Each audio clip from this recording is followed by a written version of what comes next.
After this, Jesus went out and saw a tax collector named Levi sitting at the tax booth. And he said to him, "Follow me." And leaving everything, he rose and followed him. Everyone's story looks different. Often Jesus comes at our lowest point, but sometimes it happens with a simple stirring in our heart. No matter how the encounter happens, Jesus is transformational. And we moved to Marion, and then that's when things went different. I got out of the church.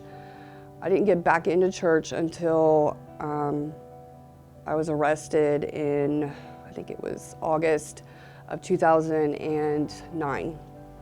I did 18 months in the Wabash County Jail, and that's where I met somebody who was a big mentor to me in church. His name was Mr. Castro. He was a chaplain there. It was kind of like I got into my Bible, I read a lot. I was asked questions, I was curious because I wanted to get to know God better. They didn't do baptisms in the jail, and I'd asked, and so I had to learn the book, or like study the book of James before I got baptized. And I got sentenced to 10 years, 6-3. That was, I had never had felonies, never been in jail, really. So that was a big shocker. But I didn't realize this, how much it was, God played a big role, because looking back at it today, I got to, like, they came in on a Sunday morning, and I knew that I was going to get baptized, but I didn't know when. And they came in Sunday morning, the jailer did, and he said, "Huffman, get up. You got a visitor."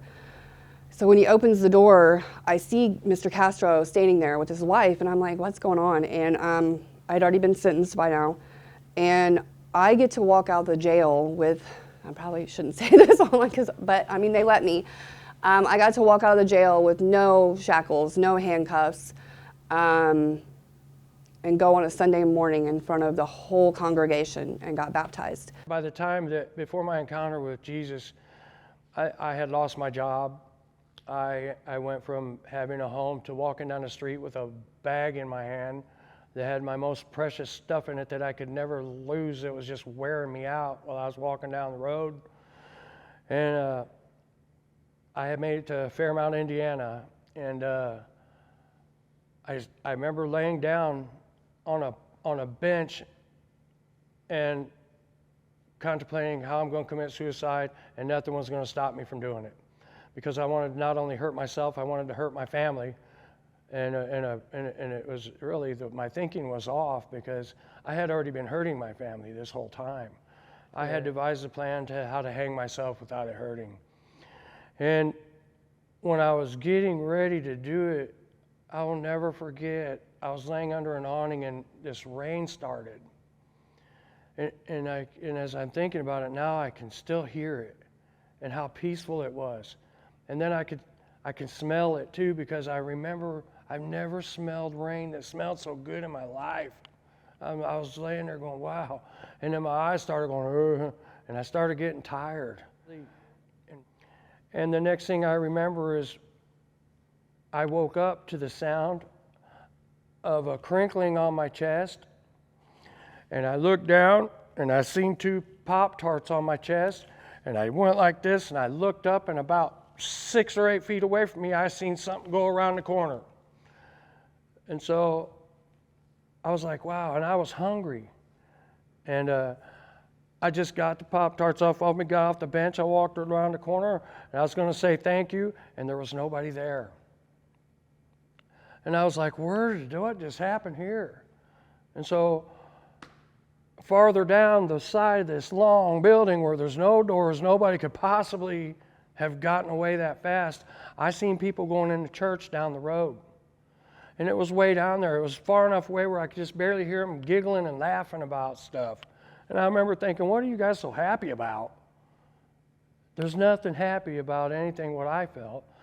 And something led me, and I know who led me, but I mean, I started taking one step forward after another, and I went down to those people at the church and I said, hey, did you guys see who come around that corner down there? And it was far, way too far for one of them people from the distance I went to look around the corner for them to make it all the way down to that church. It wasn't any of them. And they said, I asked them, did you see somebody come around the corner? And they said, no. We didn't see anybody come around. They was all looking at each other like, where'd this guy come from? And I said, well, somebody gave me these 2 Pop-Tarts. I just wanted to thank them. Are you sure? They said, nobody come around the corner. And that's when my pastor stuck his head out the window, my pastor now. He said, we don't give away Pop-Tarts around here. We eat them. Are you coming in or not? So I hurt a lot of people. I hurt myself. I hurt my family. I hurt all my friends. And eventually came to a place where I put myself in a meth-induced psychosis. I checked in and out of Cornerstone, Grant Blackford Mental Health, the Kazuxco Center, or whatever they call it now, 3 times in 2 months. And I've been on the run from probation for about a year. So I was a mess. And one night in Grant Blackford, the voices convinced me to call probation on myself and turn myself in. It's weird because it just was weird. So I went to the counselor and said, look, I've been on the run from probation. By all rights, I deserve to be in jail. I can't stop using drugs on my own. I've tried AA, I've tried NA, I've tried all kinds of stuff. I've been in literally jails, institutions, and death. Nothing seems to be working, so maybe we'll try this jail thing out again. So I tried to white knuckle it and go to these milestone meetings, a co-occurring group for a while, and I was pretty successful in that, maintained some benchmark sobriety, and you guys might laugh, but I'd get like 4 days of sobriety, and then I'd get high for 3 days. I'd get 7 days of sobriety and get high for 2 weeks. And it seems silly even to me now, but I know that I was in the fight of my life and doing it all the wrong ways.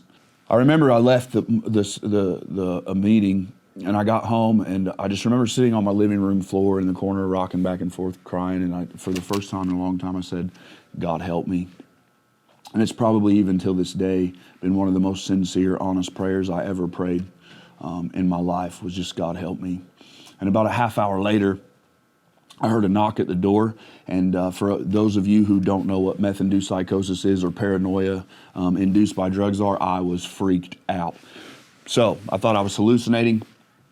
I go to my front door and I open this curtain at the top of it to look out, and there I see my lifelong friend Brian Blevins, who I knew had given his life to the Lord and started giving talks in recovery, and was just doing really well. And then I saw Tia Brewer, who used to be an attorney, and she sued me for child support once, so I thought for sure I was hallucinating. And I knew there was no way I was letting her in by herself, but even if it was a hallucination of my buddy, I was going to let him in. So I opened the door. As a matter of fact, I looked out the window and said, Blev, and he looked back in there and he said, Skinny? So I opened the door and he comes in and he gives me a big hug, and we just kind of cried together for a minute.